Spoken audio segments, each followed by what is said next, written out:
Hi there, welcome to the first lesson um, for my Christian content connection. And so we've just looked through the taxonomy chapter and learned about a bunch of cool things. And so what I'm going to do is I'm going to walk through just a little mini lesson here at the end. It's going to be lesson 6. Hopefully this works. So let's go present. Awesome. So lesson 6 is going to be on Genesis, and that is the first book of the Bible. And you're going to notice that the first little, is that a syllable? Yeah, the first syllable there is used a lot in this course. So Genesis is the origin of something. And so in the Bible, the very first book is Genesis. It's basically the origin of how the world came to be. It's a great story, and it's really well written. Unfortunately, it gets quite tragic quite fast, and that is, the human flaw. But yeah, if you give a little Google search, you'll find the origin or mode of formation of something. And so if you take a look, the oldest book in the world that we have is this Gutenberg Bible, and it contains the Old Testament. So it's got um, Genesis. I included this entire Google search because there might be an older book written. So Genesis is the first book in the Bible, but it might not have been the very first book written. There's evidence that Job might have been even older, a book of interesting poetry, and actually a book that I really like. But Genesis has the beginning, the story of everything. So like I was mentioning, Genesis, it's got connections to genetics, generation, phylogenetics, genus, antigen. All of these words have gen in them, and you're going to see them in the course. And so what I believe is that God created everything in this universe that we see. And he created us, and he created all the living things that are in taxonomy. And I think it's really important to start with that because if we were created, that implies purpose. If a carpenter, an architect creates something, an engineer, there's a purpose for why they're doing that. It's not just random and it didn't just happen. So when God created us, there was a purpose behind, that creation and that energy that he put into place. So that's at the very beginning, Genesis 1. I'm going to skip ahead a bunch of verses because I want you to know that it was good. When God created the earth, it wasn't that, and all that was in it, he saw that it was good. He liked what he made. He loved what he made. And I like what he made, and I love what he made. When I go outside, when I go on a hike, when I see my children, there's beauty in that. And whenever I behold just the beauty of creation, I always am.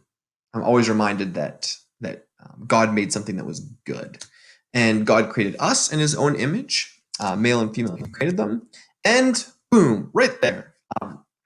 In Genesis 1, it talks about this, but in Genesis 2, Adam ended up being the first taxonomist of sorts. It said that God had formed every beast of the field and every bird of the heavens and brought them to man to see what he would call them. And whatever the man called every living creature, that was its name. And this is from the ESV, the English Standard Version.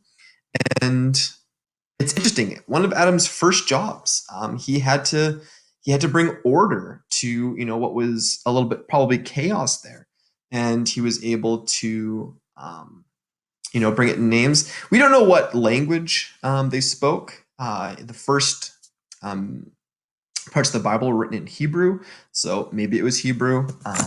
No one can be certain what those names were. I'm not sure if it was, the great white shark and the giraffe and, the elephant and the buffalo. Those names came out a lot later, but he definitely named them something. And God obviously saw that having that order and knowing what these names were important, and that was his first task. And so, yeah, I find that super fascinating. And then Carl Linnaeus, which let's see if I can move my little screen. I'm move it over to this side. So Carl Linnaeus, who we learned about in this book, he actually has a book called Systema Naturae, and he created the classes and the orders and the genuses and the species of all the things that he found, all the plants, all the animals. And he found that super fascinating. His father actually was a pastor, and he did not follow in his father's footsteps. He instead dedicated his life to science in a very interesting way. So on his front cover, though, he actually does have this, which is supposed to be, the Garden of Eden, and Adam there, giving names to different things. So that's kind of interesting. And Carl Linnaeus was actually he was quoted as saying, God created, Linnaeus ordered. So even he recognized, that that this was creation, and that God had a part in that, and he was just there to name it. And we use his taxonomy still to this day, like the chapters talks about with the binomial nomenclature and being able to use the genus and species that's in italics. So, so let's see this. Let's go back here. That might be the end. I wonder if I go to escape. Yes. So I find that super interesting, and I hope that you do too. And I do encourage you to maybe do some investigation. What are some of the binomial nomenclature to things, to plants or animals that you know? I know that I gave you a challenge earlier in the chapter. Check that out. But this has been the first Christian Content Connection. You've got questions, come to me on Skype. But yeah, I hope that you learned something new in this first section on Genesis. Thanks, and have a great day.